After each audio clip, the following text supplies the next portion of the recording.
They say Alaska is where people go to disappear. After 32 years as a state trooper, I can tell you that's true. But sometimes it's not people who disappear. Sometimes it's entire places. And sometimes those places come back. If you're watching this from Alaska, drop your location in the comments. I'm curious how many of you have driven through areas where your GPS just stops working, where the radio turns to static, where the temperature drops 20 degrees for no reason.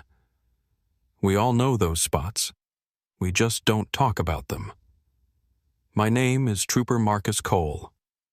In February 2021, I found a village that doesn't exist on any map, inhabited by people who shouldn't be alive.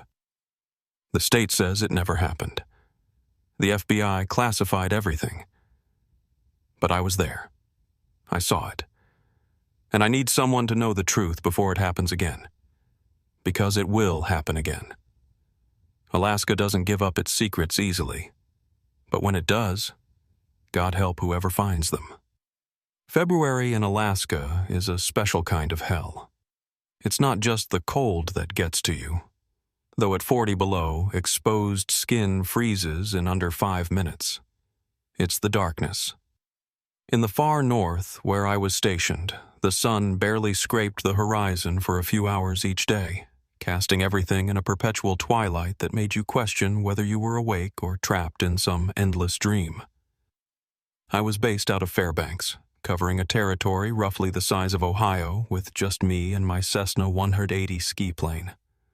That's how it works up here. You can't reach most villages by road, especially in winter. You fly in, handle whatever needs handling, and fly out before the weather turns and traps you for days or weeks. The call came in on February 15th, 2021, at around 2 p.m., though day and night don't mean much when it's dark 20 hours out of 24. Betty at dispatch sounded confused, which was unusual. Betty had been handling emergency calls for 15 years, and nothing rattled her anymore. "Marcus, I've got something weird," she said, and I could hear her typing in the background. "Bush pilot named Tom Reeves called in a mayday about 40 minutes ago, said he was making an emergency landing near a village, but what? The coordinates he gave. There's no village there, nothing on any map. It should be just wilderness, about 80 miles northwest of Arctic Village." I knew that area. Pristine wilderness, mountains and forest and frozen rivers. The nearest settlement was 100 miles in any direction. Maybe he got his coordinates wrong. Happens in whiteout conditions. That's what I thought, but Marcus, he was pretty specific. Said he could see lights, buildings, smoke from chimneys. Said there were people waving at him from the ground. Bush pilots in Alaska are tough as nails. They don't make emergency landings unless something's seriously wrong, and they don't hallucinate villages. If Tom Reeves said he saw a settlement, he saw something. "I'll check it out," I said, already reaching for my flight jacket. "Send me his last known coordinates." The flight from Fairbanks took 3 hours, fighting headwinds and occasional snow squalls that reduced visibility to nothing. The Cessna's engine struggled in the thin, cold air, and ice kept forming on the wings despite the de-icing system working overtime. This is what flying in Alaska really means. Every flight is a calculated risk, a bet that your skill and your machine are better than what the weather wants to do to you. As I approached the coordinates Betty had given me, I saw nothing but wilderness. Mountains covered in snow, forests of black spruce, the occasional frozen river reflecting what little light filtered through the clouds. No village, no lights, no sign of Tom's plane. I was about to circle back when I saw it. A thin column of smoke rising from a valley between two peaks. Smoke meant fire. Fire meant people. But according to every map, every satellite image, every survey of this area, there was nothing down there. I circled lower, fighting turbulence as the mountains channeled the wind into unpredictable gusts. And then I saw it, and my hands nearly slipped off the controls. There was a village, Not just a few cabins or a hunting camp, but an actual village. Maybe 30 buildings arranged along what looked like a main street, smoke rising from chimneys, and this is what made me circle 3 times to make sure I wasn't seeing things: electric lights. Actual electric lights in windows, like street lamps that shouldn't exist because there were no power lines for hundreds of miles. I saw Tom's plane first, a red and white Super Cub sitting on what looked like a makeshift airstrip at the edge of the village. It looked intact, no obvious damage. But something was wrong with this picture, and it took me a moment to realize what it was. The village looked old. Not abandoned old, but lived-in old, like it had been there for decades. The buildings were that specific style of architecture you saw in Alaska in the 1940s and 50s. Simple wood construction with steep roofs to shed snow, small windows to conserve heat. But these buildings were in perfect condition, painted and maintained like someone had been taking care of them all along. I landed next to Tom's plane, the skis throwing up clouds of snow as I touched down. The moment I cut the engine, the silence was absolute. No wind, no animal sounds, nothing.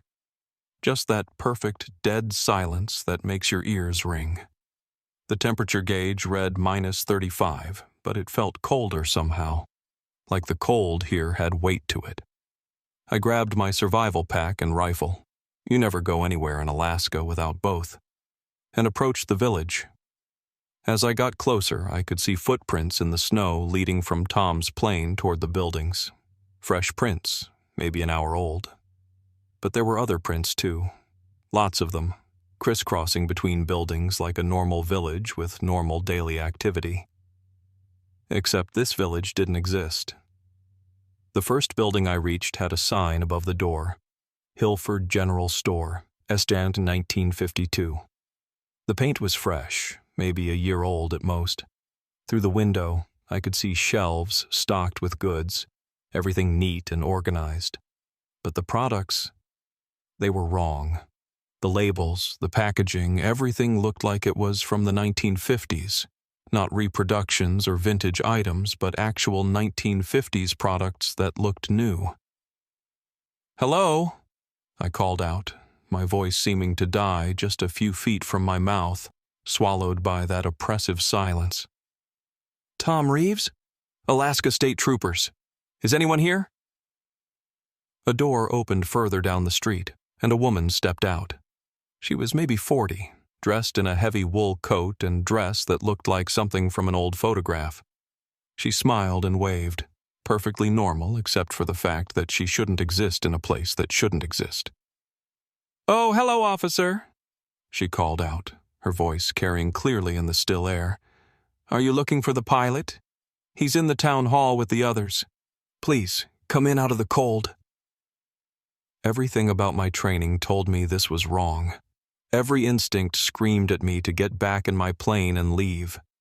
But Tom Reeves was here somewhere, and I had a job to do. I walked toward the woman, my hand resting on my sidearm. Up close, she looked completely normal. Rosy cheeks from the cold, crow's feet around her eyes, a few gray hairs escaping from under her wool hat. But there was something in her eyes, a quality I couldn't quite identify, like she was looking through me rather than at me. "I'm Martha," she said, extending a mittened hand. "Martha Daniels. Welcome to Hilford." "Hilford doesn't exist," I said bluntly. "This village isn't on any map." She laughed, but it sounded rehearsed, like she'd practiced it. "Oh, we get that a lot. We're a private community. We like our privacy. Please, your friend is waiting."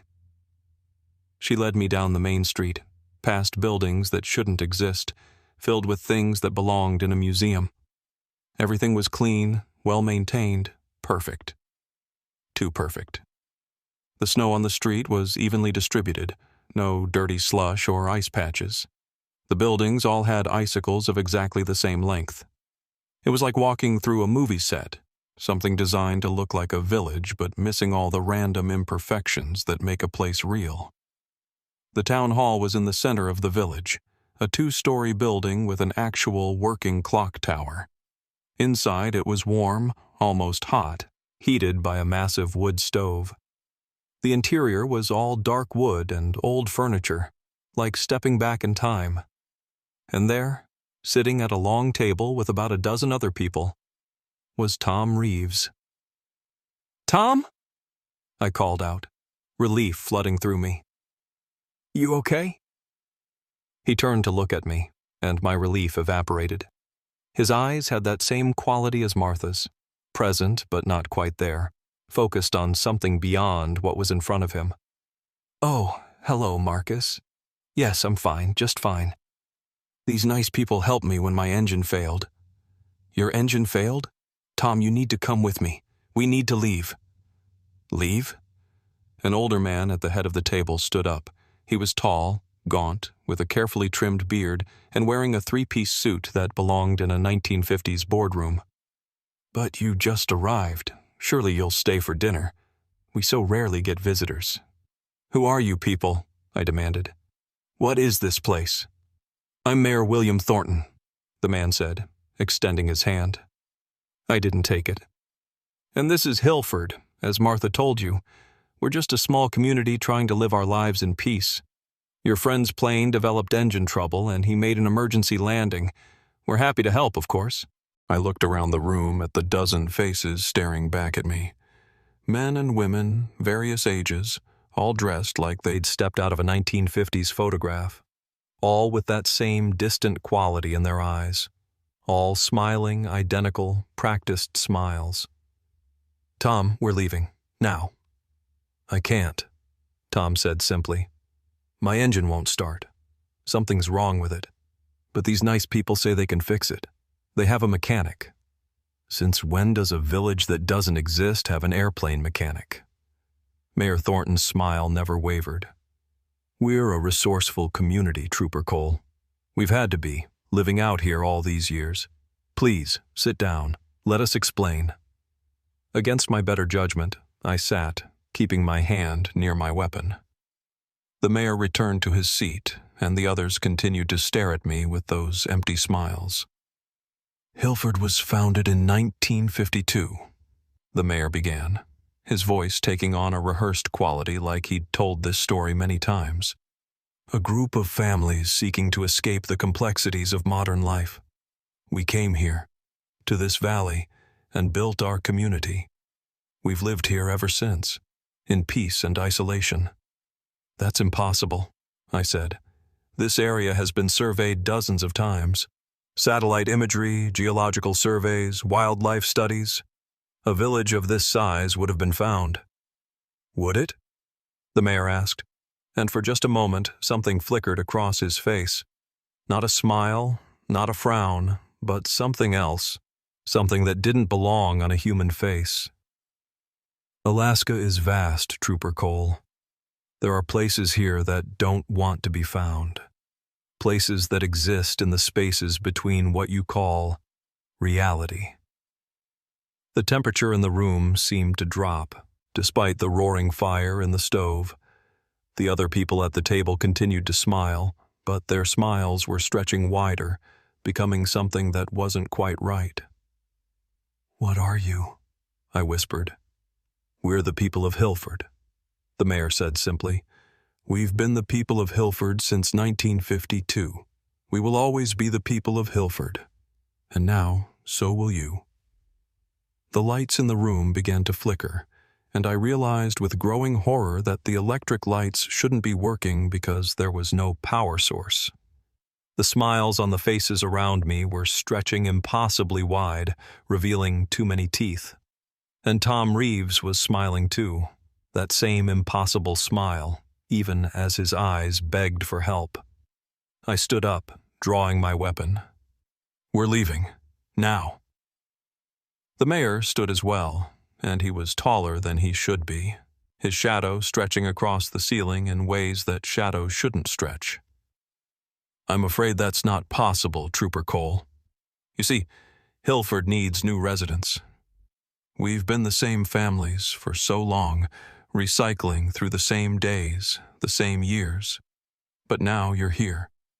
Fresh blood, fresh memories, fresh life to sustain us for another cycle. The lights went out completely, plunging the room into darkness.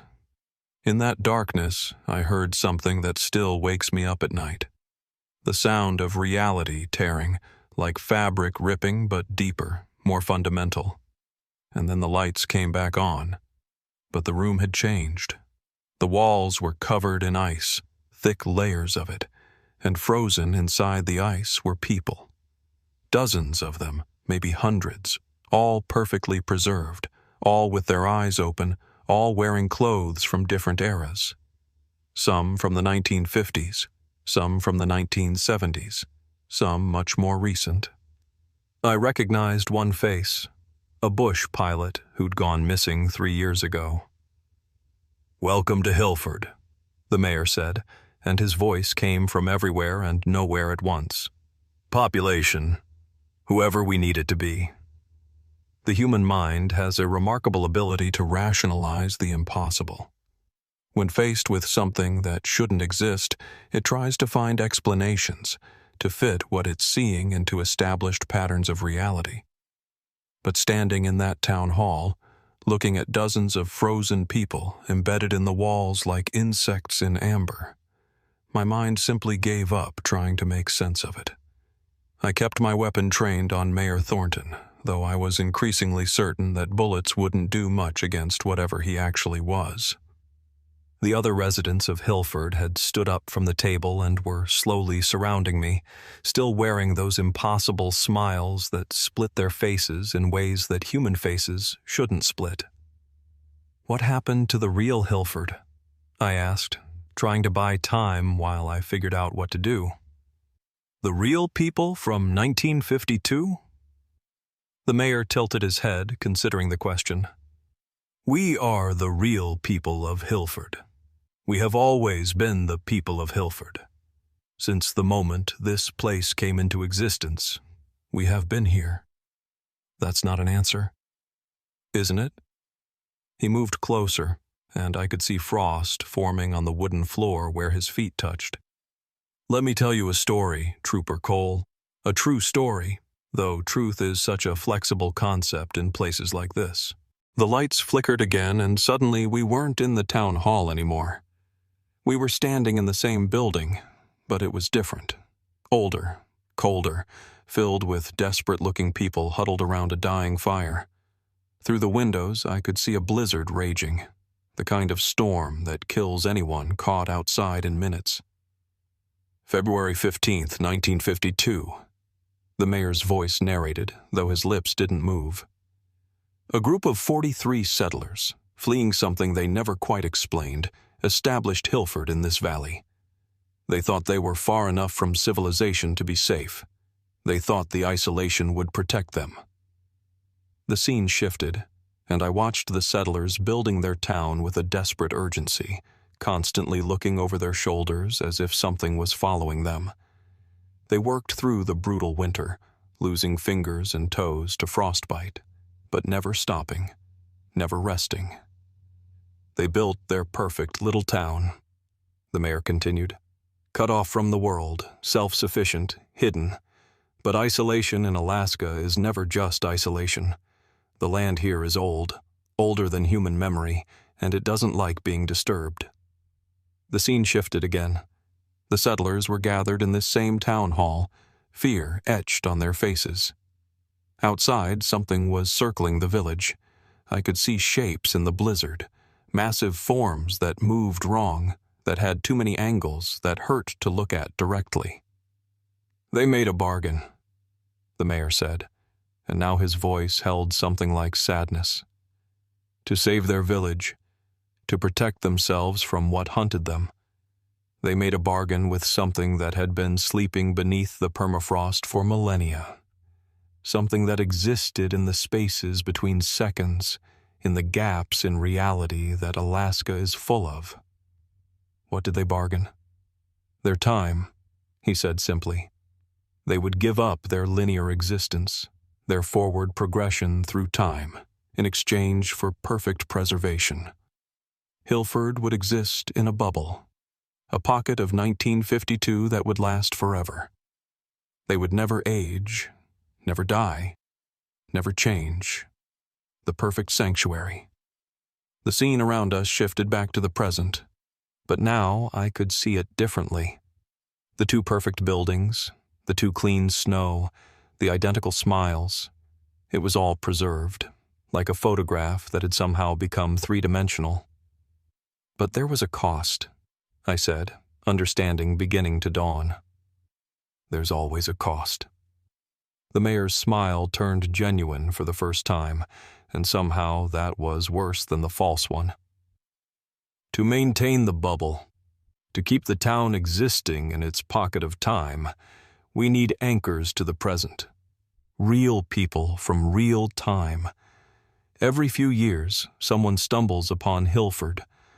A lost pilot, a hunter, a trooper investigating a missing person. They become part of the preservation, their temporal energy feeding the bubble. I looked at Tom Reeves, who was still sitting at the table, smiling that empty smile. What did you do to him?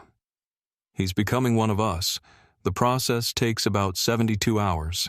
First, the mind adjusts to nonlinear time.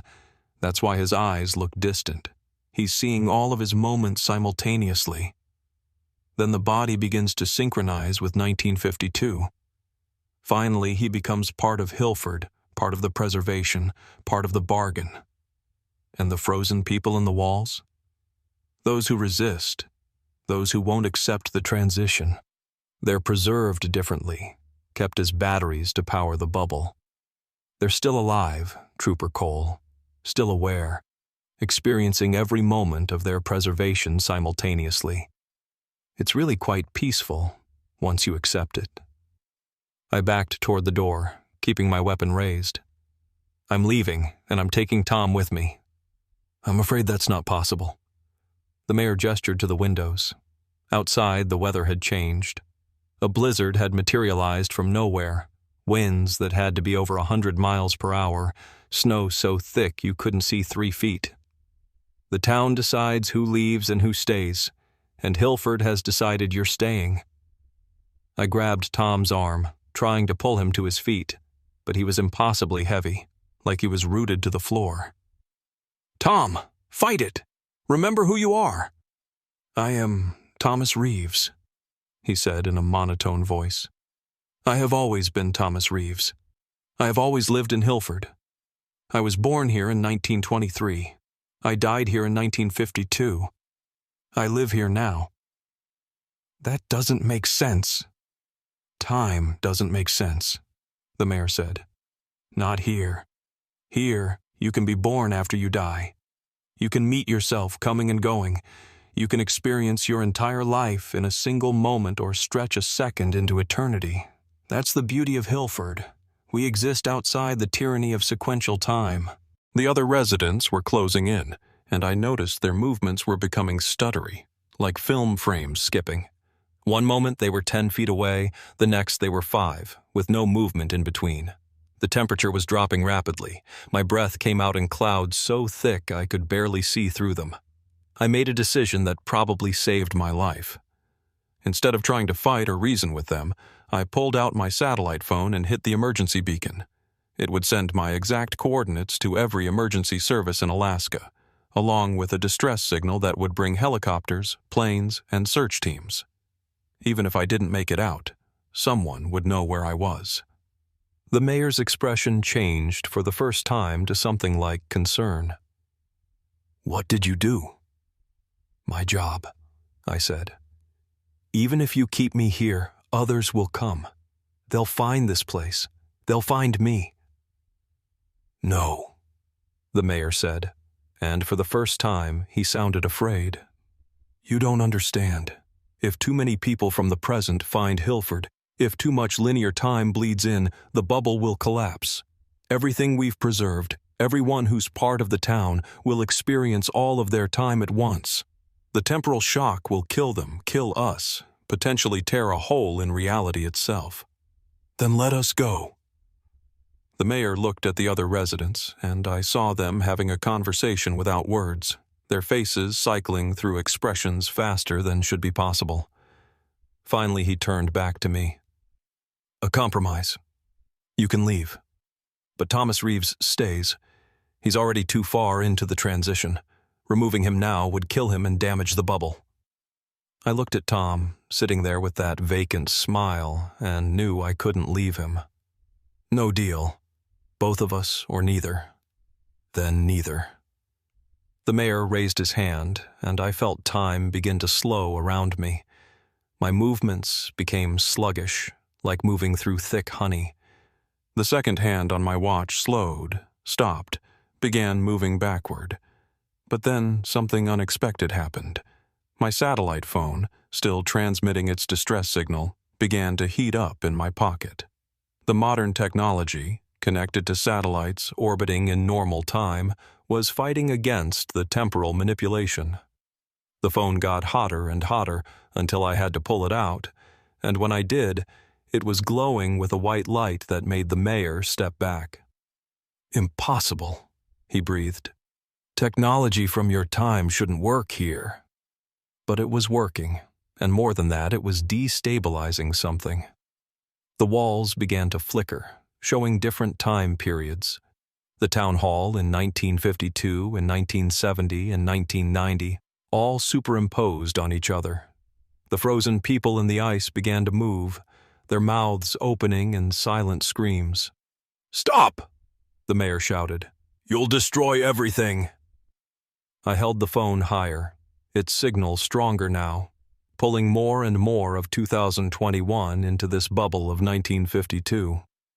The residents of Hilford began to age rapidly, years passing in seconds, their hair going gray, then white, their skin wrinkling, their bodies stooping. Then they'd reset, young again, only to age again in a different pattern.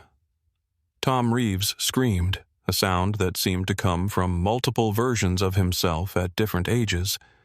I saw him as he was, as he would be, as he might have been, all his possibilities existing at once. The mayor lunged at me, moving through time in ways that made my eyes water to follow. One moment he was across the room, the next his hands were around my throat, cold as Arctic ice. But the phone was still transmitting, still anchoring me to 2021, and I managed to press it against his chest. The effect was instantaneous. The mayor screamed and pulled back, his chest smoking where the phone had touched. "You don't know what you're doing. If Hilford falls, if the bubble collapses, the thing beneath the ice will wake. The thing our founders were running from, the thing we've been keeping asleep with our existence." "What thing?" I gasped, struggling to breathe. But before he could answer, the world exploded into chaos. The storm outside intensified beyond anything naturally possible. The building shook, walls cracking, ceiling beams falling.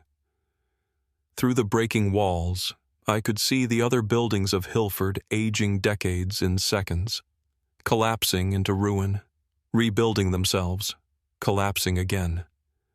And beneath it all, beneath the permafrost, something stirred, something vast and ancient and angry. The ground cracked, and through those cracks came a sound. Not a roar, not a scream, but something that bypassed the ears entirely and spoke directly to the primitive parts of the brain that recognized predators in the dark. "Run!"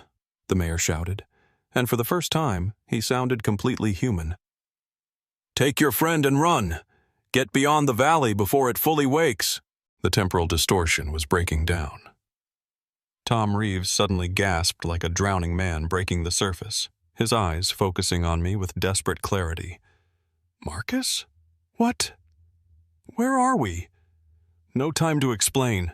I grabbed him and half-dragged him toward the door. Outside, Hilford was caught in a temporal storm. Buildings aged centuries in seconds. Snow fell upward.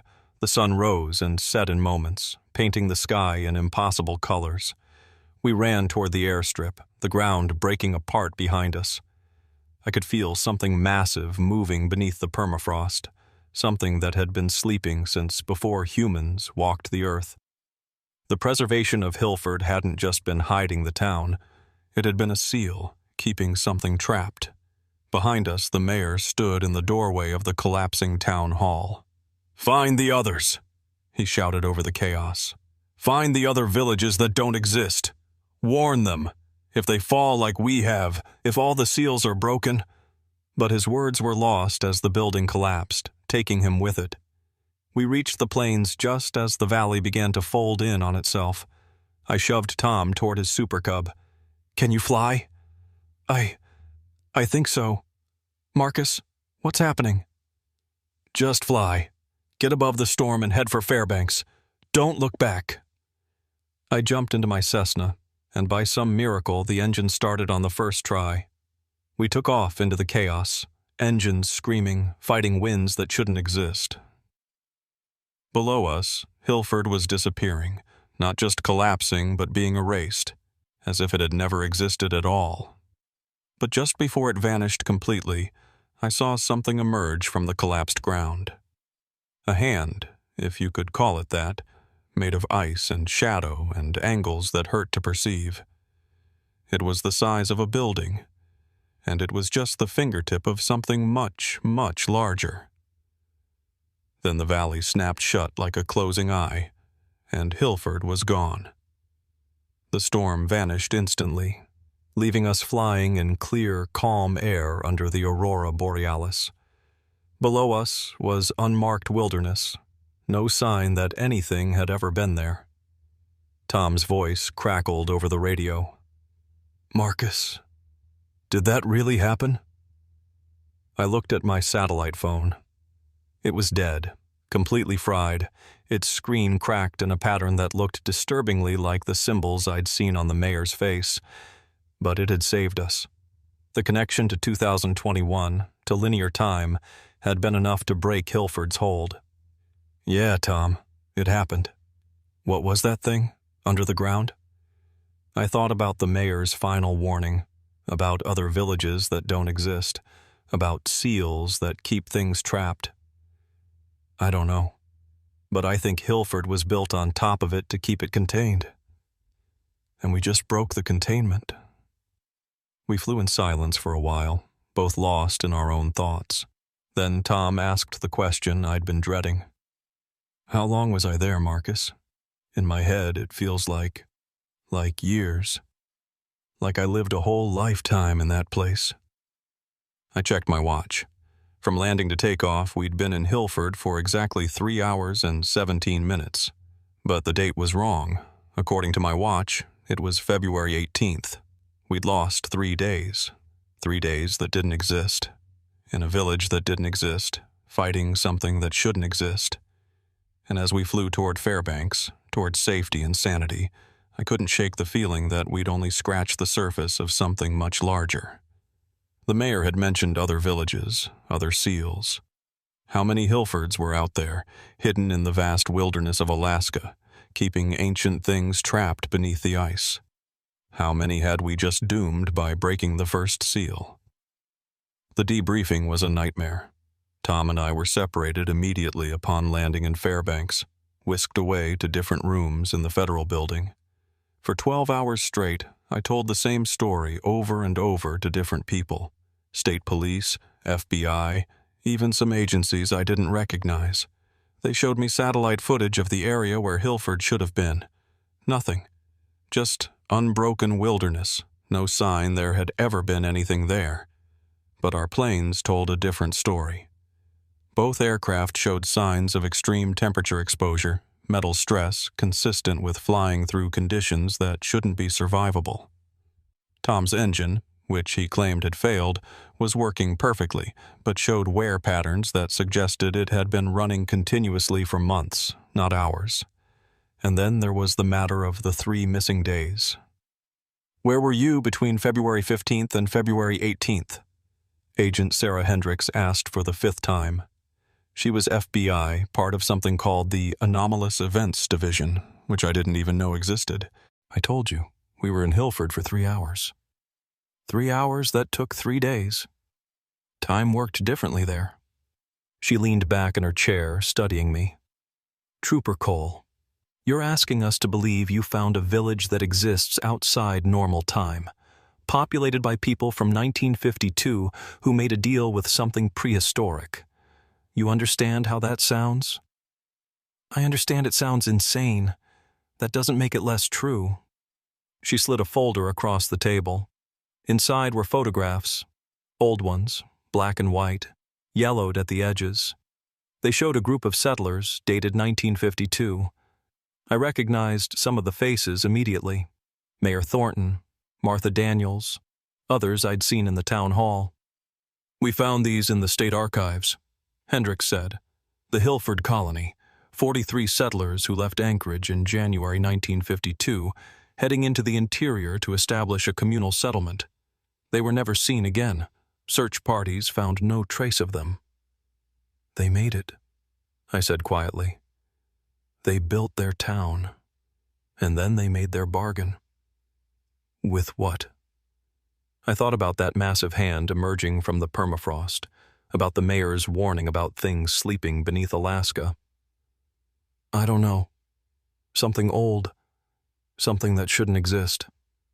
Hendricks was quiet for a moment, then pulled out another file.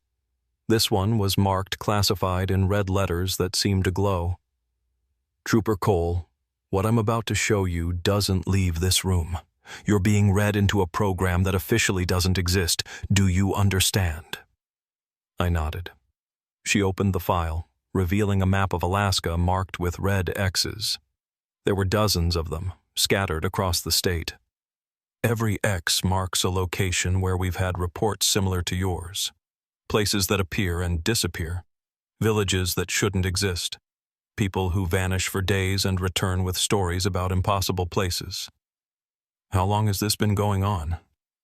The reports go back to the 1920s, when bush pilots first started exploring the interior, but the indigenous peoples have stories that go back millennia, stories about places where the world is thin, where other realities bleed through. She pulled out a photograph, grainy and old. It showed another village, similar architecture to Hilford, but in a different setting, coastal rather than mountain valley. "This is New Temperance, photographed in 1973 by a Coast Guard helicopter. When they went back the next day, it was gone. The pilot and crew were missing for a week. When they reappeared, they claimed they'd only been gone an hour." Another photograph, another village. "Fort Isolation, 1987. A mining crew stumbled upon it, said the residents all spoke Russian and claimed it was still 1867, that the purchase of Alaska from Russia had never happened. 2 of the miners stayed behind. We never found them." "Jesus," I breathed. "How many are there?" "We've documented 17 confirmed cases. There are probably more. Alaska is vast, Trooper Cole. There are places here no human has ever been, places where the normal rules don't apply. And you just leave them alone? What else can we do?" She leaned forward, intensity in her eyes. "We've tried expeditions, military interventions, scientific studies. Everyone who spends too much time in these places either disappears or comes back changed. The best we can do is monitor, contain when possible, and keep the public from finding out." "But Hilford is gone now. I destroyed it." "Did you?" She pulled out a tablet, showing real-time satellite footage of the area. "This was taken this morning."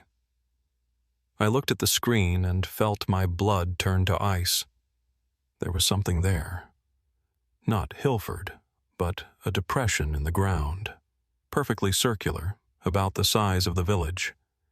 And it was growing, slowly, maybe a few inches per day, but definitely expanding. "What is that?" "We don't know." But Thermal Hendricks pulled up another image. This is the thermal reading. The depression was cold.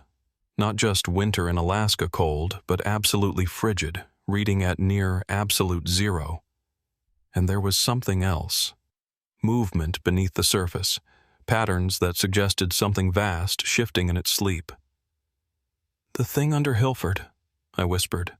"It's waking up." "Which is why we need you to go back." I stared at her. "Are you insane? There's nothing to go back to. Hilford is gone, but the other villages aren't.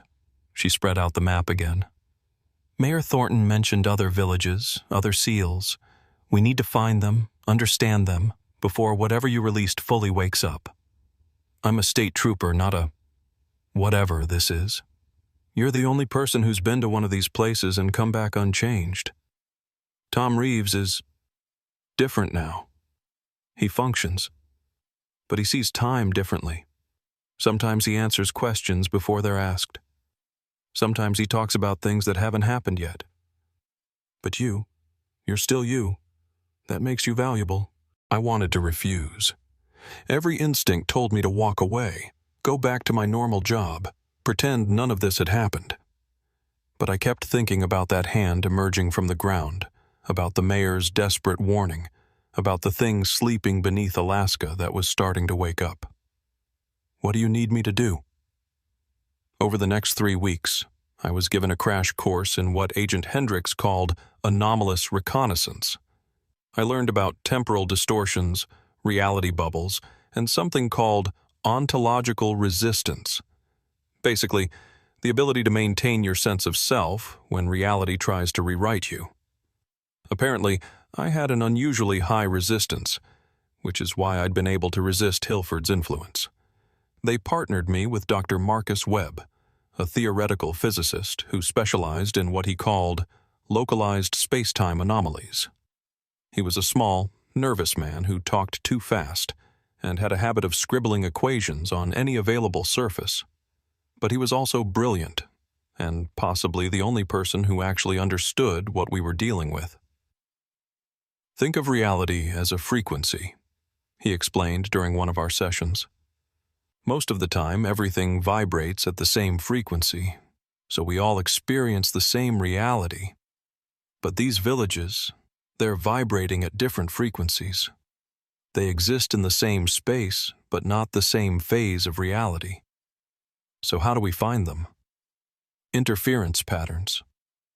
He showed me a modified radio scanner that looked like something out of a sci-fi movie. When two different reality frequencies interact, they create interference, like feedback when you put two radios too close together. This device detects that interference. Our first mission was to investigate reports of strange activity near the village of Kaktovik on the Arctic coast. Hunters had reported seeing buildings that weren't there the next day, hearing voices speaking languages that didn't exist, finding footprints that aged decades in minutes. We flew in on a specially modified twin otter, equipped with enough sensing equipment to stock a university lab. As we approached the coordinates, Dr. Webb's interference detector started going crazy.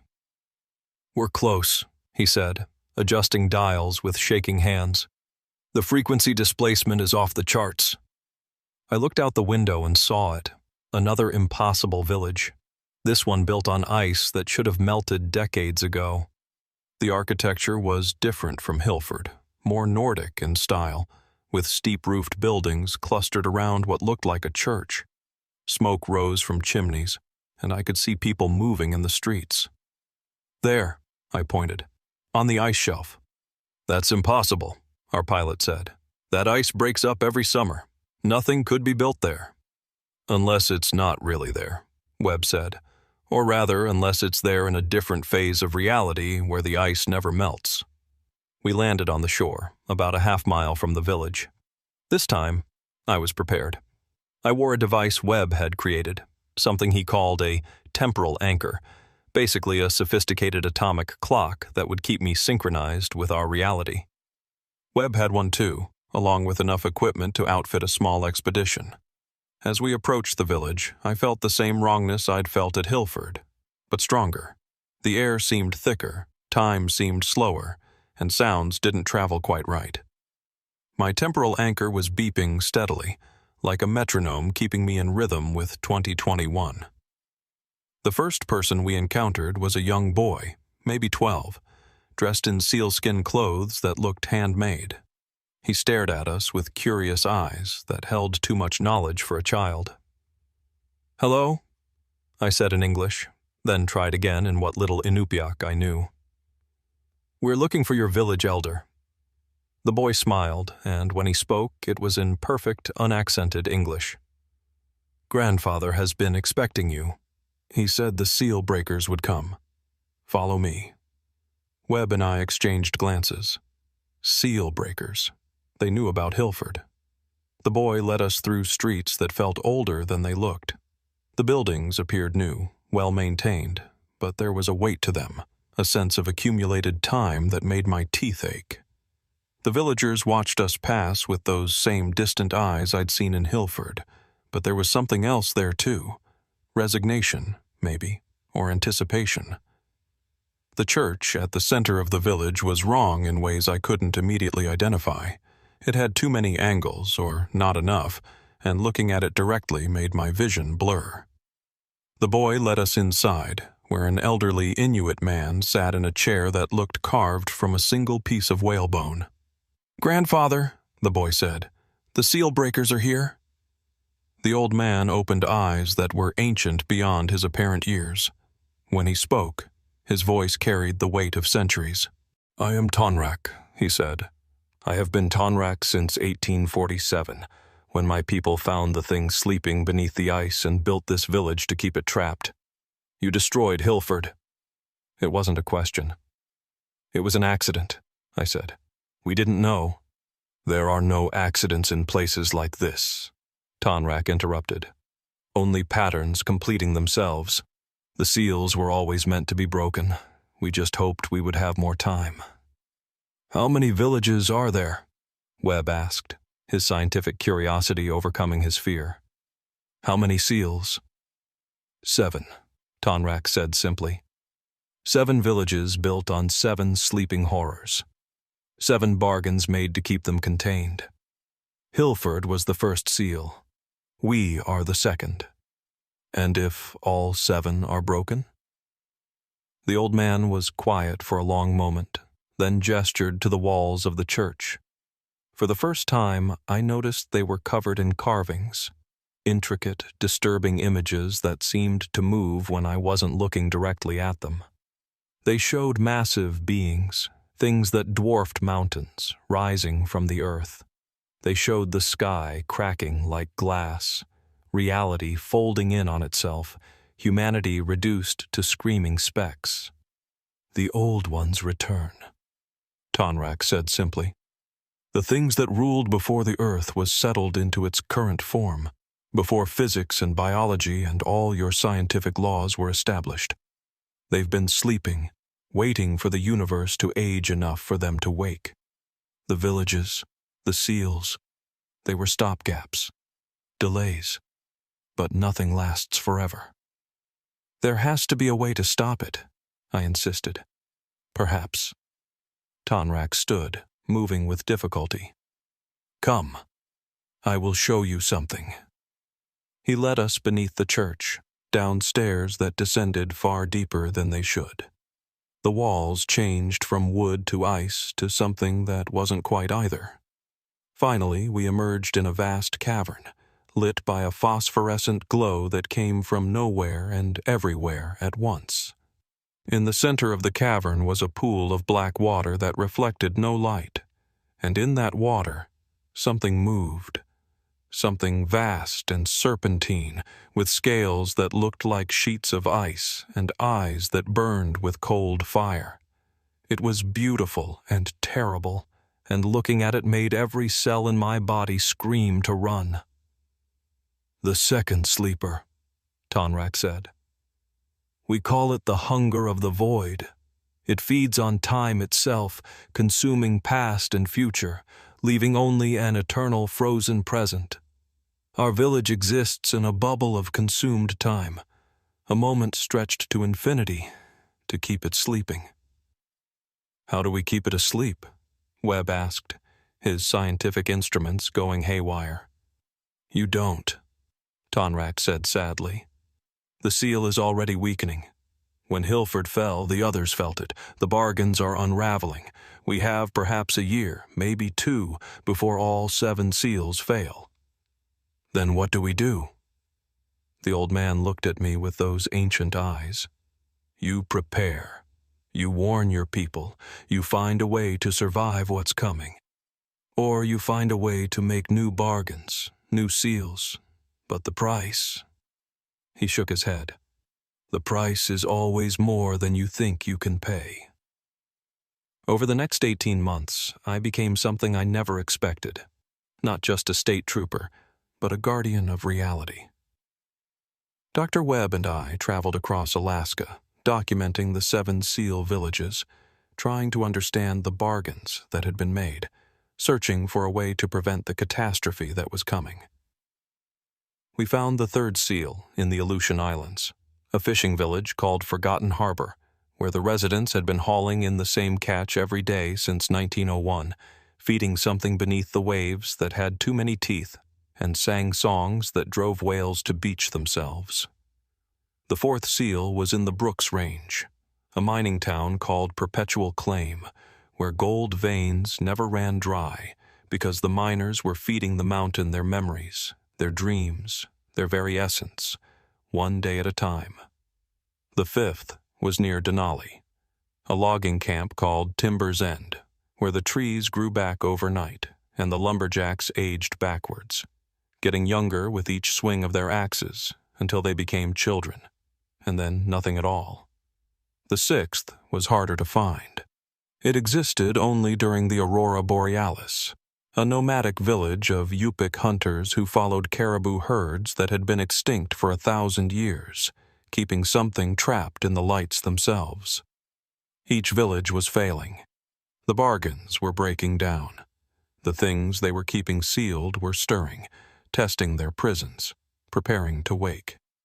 By January 2023, we still hadn't found the 7th SEAL, and time was running out. The depression where Hilford had been was now a mile wide and growing faster. Things were coming out of it, not fully formed, not yet, but shadows and suggestions of things that shouldn't exist. The military had cordoned off the area, but soldiers who got too close came back changed, speaking in languages that had never existed, their eyes reflecting too many dimensions. Tom Reeves, my pilot friend who'd started all this, had become something of a prophet. His temporal displacement, his ability to see multiple time streams, had evolved. He would show up at random times with warnings. Tuesday, he told me one morning, appearing in my office without warning. Tuesday at 3:17 p.m., don't be in Anchorage. The 5th SEAL breaks then, but not here. It breaks in the past, which changes the present. Anchorage will never have existed. He was right. On Tuesday at 3:17 p.m., Anchorage flickered. For about 30 seconds, it wasn't there. Then it was back, but different, smaller. Some buildings were missing. About 3,000 people who should have existed simply didn't. Reality had been edited, and only those of us who'd been exposed to the SEAL villages remembered the original version. Agent Hendricks called an emergency meeting. The FBI's Anomalous Events Division had expanded into a full task force, bringing in experts from around the world. But nothing we tried worked. Every attempt to reinforce the SEALs just made them fail faster. Every scientific solution broke down when faced with things that existed outside science. It was Tom who gave us our first real lead about the 7th SEAL. "It's not where," he said during one of his lucid moments. "It's when. The 7th SEAL isn't in a place, it's in a moment. A moment that keeps happening over and over, preventing the final awakening." "What moment?" I asked. "The moment you choose," he said, his eyes reflecting futures I couldn't see. "The moment that hasn't happened yet but already has. The moment where you decide if humanity survives or if everything ends." Dr. Webb had been working on a theory. The SEAL villages weren't just prisons, they were examples, showing us how to make bargains with things beyond our reality. Each village had traded something fundamental, time, memory, causality, to keep their monster contained. But what if, instead of 7 small bargains, we made one large one? "It's insane," Hendricks said when Webb presented his plan. "You're talking about sacrificing Alaska, the entire state." "Not sacrificing," Webb corrected. "Transforming. Alaska becomes the seal. The entire state exists in a temporal bubble, cut off from the rest of reality. The old ones stay trapped. The rest of the world stays safe." "And the 4 million people living in Alaska?" "They become like the villagers, existing outside normal time, living the same years over and over, never aging, never dying, never changing." It was monstrous. It was impossible. It was the only plan we had. But to make it work, we needed to find the seventh seal, the moment Tom had talked about, the choice that hadn't been made yet. March 15th, 2023, 2 years to the day since I'd first found Hilford. I was flying alone, searching the remote wilderness for any sign of the seventh village. My instruments were going crazy, detecting temporal anomalies everywhere. Alaska was coming apart at the seams, reality fracturing like ice in spring. That's when I saw it. Not a village, but a single building. A small cabin sitting on a frozen lake that shouldn't exist. I'd flown over this area 100 times, and there had never been a lake here. But here it was, and in the center, that impossible cabin. I landed on the ice, which creaked ominously under the plane's weight. The cabin looked familiar, though I was sure I'd never seen it before. As I approached, the door opened. I walked out. Not Mimi, but another me. Older, scarred, wearing a uniform I didn't recognize. He smiled sadly. "You found it," he said. "The seventh seal. The moment of choice." "I don't understand." "You will. Come inside." The cabin's interior was bigger than its exterior, an impossibility I'd gotten used to. Inside were dozens of versions of me, some older, some younger, some barely recognizable as human anymore. All the possibilities of who I could become, would become, had become. "This is the seventh seal," the older me explained. "Not a village, but a moment. This moment. Every version of you from every possible timeline converges here at this choice point. As long as we keep meeting here, keep not making the choice, the loop continues. The seventh seal holds." "What choice?" He gestured to a table in the center of the room. On it were 2 items, a key and a gun. "The key opens all the seals permanently, releases the old ones, ends the world as we know it, but starts something new, something unimaginable. Humanity transforms, evolves, becomes something that can coexist with the old ones. And the gun? Kills you, all of you, every version across every timeline. Your death creates a paradox that collapses Alaska into a permanent temporal prison. The old ones stay trapped, the world stays safe, but Alaska and everyone in it becomes like the seal villages, forever frozen, forever looping. I looked around at all my other selves. Some were reaching for the key, others for the gun. None had chosen yet. That was the seal, the eternal moment of indecision. "How long have we been here?" I asked. "Always," another version of me answered. "We've always been here, at this moment. We will always be here. Unless I choose. Unless you choose." I thought about everything I'd seen. The villages trapped in time. The people living the same days over and over. The things sleeping beneath Alaska. Vast and terrible and incomprehensible. I thought about Tom Reeves, unstuck in time. About Agent Hendricks and her task force. About the 4 million people living in Alaska who had no idea their reality was about to end. I thought about the mayor of Hilford, warning me about the other seals. About Tonrak, showing me the hunger of the void. About all the bargains made to keep the world safe from things it couldn't understand. There's a third option, I said suddenly. All my other selves turned to look at me. What if we don't choose? What if we keep the moment going forever? That is the seal, the older me said. But it's failing. The indecision can't last. Eventually, one of us will choose. Not if we make a bargain. The room fell silent. All versions of me leaned in. The old ones want to wake up. Reality wants us to choose. Fine. We bargain. We give them both what they want, but on our terms. The old ones get to wake up, but only in Alaska. Reality gets its choice, but the choice is to keep choosing forever. Alaska becomes not a prison, but a border. A place where both realities can exist. The old ones rule here. Humanity rules everywhere else.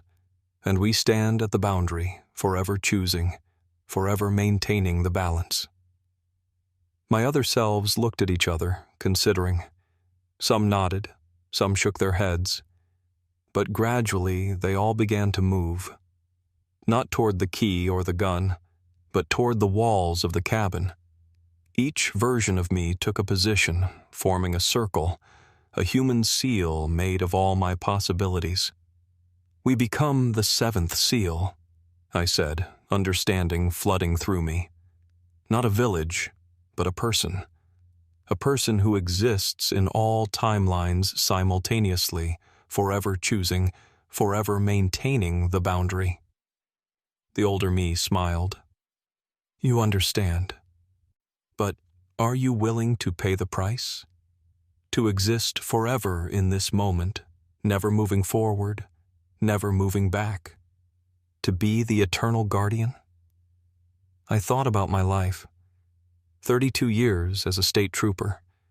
No family, few friends, just the job and the endless Alaskan wilderness.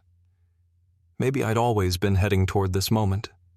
Maybe this was always my purpose. Yes, I said. The moment I spoke, everything changed. The cabin exploded outward, but instead of destruction, it became expansion. I could feel myself stretching across time, existing in every moment simultaneously. I was in Hilford, watching it form. I was in the future, seeing what Alaska would become. I was everywhere and every when. A consciousness spread across the timeline like butter across bread. Alaska transformed. Not all at once, but slowly, inevitably. The cities remained, but they became like the villages, places where time worked differently. Anchorage existed in all its iterations simultaneously. Fairbanks became a crossroads between realities. The wilderness became truly wild, inhabited by things that shouldn't exist, but did. The old ones woke, but contained. They ruled their domain, Alaska, but could not leave. The boundary held, maintained by my eternal choice, my endless moment of decision. Agent Hendricks and her task force adapted, became the interface between the two realities. They helped people who wanted to leave Alaska get out before the transformation was complete. They helped others, those who chose to stay, adapt to their new reality. Tom Reeves became my prophet, moving between timelines, carrying messages from all my selves to the world. He was the only one who could truly understand what I'd become. Dr. Webb documented everything, creating a guide for surviving in the new Alaska. His final report, before he left for the lower 48, read simply, "The experiment was a success. Reality has been preserved, at a cost. Alaska is no longer entirely our world, but it's not entirely theirs either. It's something new, something impossible, something necessary. And me? I exist in the cabin that exists everywhere and nowhere. I am the seventh seal, the eternal moment of choice. Every second I choose to maintain the boundary. Every second I could choose to end it all. But I don't. I hold the line, because that's what I've always done. I'm Trooper Marcus Cole, and I protect and serve. Even if what I'm protecting humanity from is the fundamental nature of reality itself. Even if serving means existing forever in a single moment, watching all possibilities but choosing none. Alaska is where people go to disappear. I disappeared into Alaska itself, became part of its bones, its breath, its impossible existence. The state that shouldn't be, guarded by the trooper who exists in all times, containing the things that wait beneath the ice. The villages that shouldn't exist still exist, but now they're just part of Alaska's new normal. Hilford reformed but different. The other seals hold but loosely, allowing controlled leaks between realities. Tour guides in Anchorage now warn visitors, don't go into the wilderness unless you're prepared to see things that can't exist. Don't stay too long or you might become like them. And if you see a state trooper who looks like he's everywhere at once, wave. He's the reason the rest of the world is still sane. But sanity is relative. Reality is negotiable. And in Alaska, in the last frontier, all things are possible. Even the impossible. Especially the impossible. End recording. This account was found on a laptop in an abandoned state trooper station in Fairbanks, Alaska, dated March 15, 2023. The station had been closed for renovations, but when workers arrived, they found it filled with thousands of identical laptops, all displaying the same document, all dated differently, some from the past, some from futures that haven't happened yet. Alaska State Troopers have no record of a Trooper Marcus Cole. They also have no record of not having a record of Trooper Marcus Cole. In Alaska, both things are true. If you travel to Alaska and experience temporal displacement, reality fluctuations, or encounter villages that shouldn't exist, do not be alarmed. This is normal now. Alaska has become the boundary between what is and what shouldn't be. The seventh seal holds. The choice continues forever.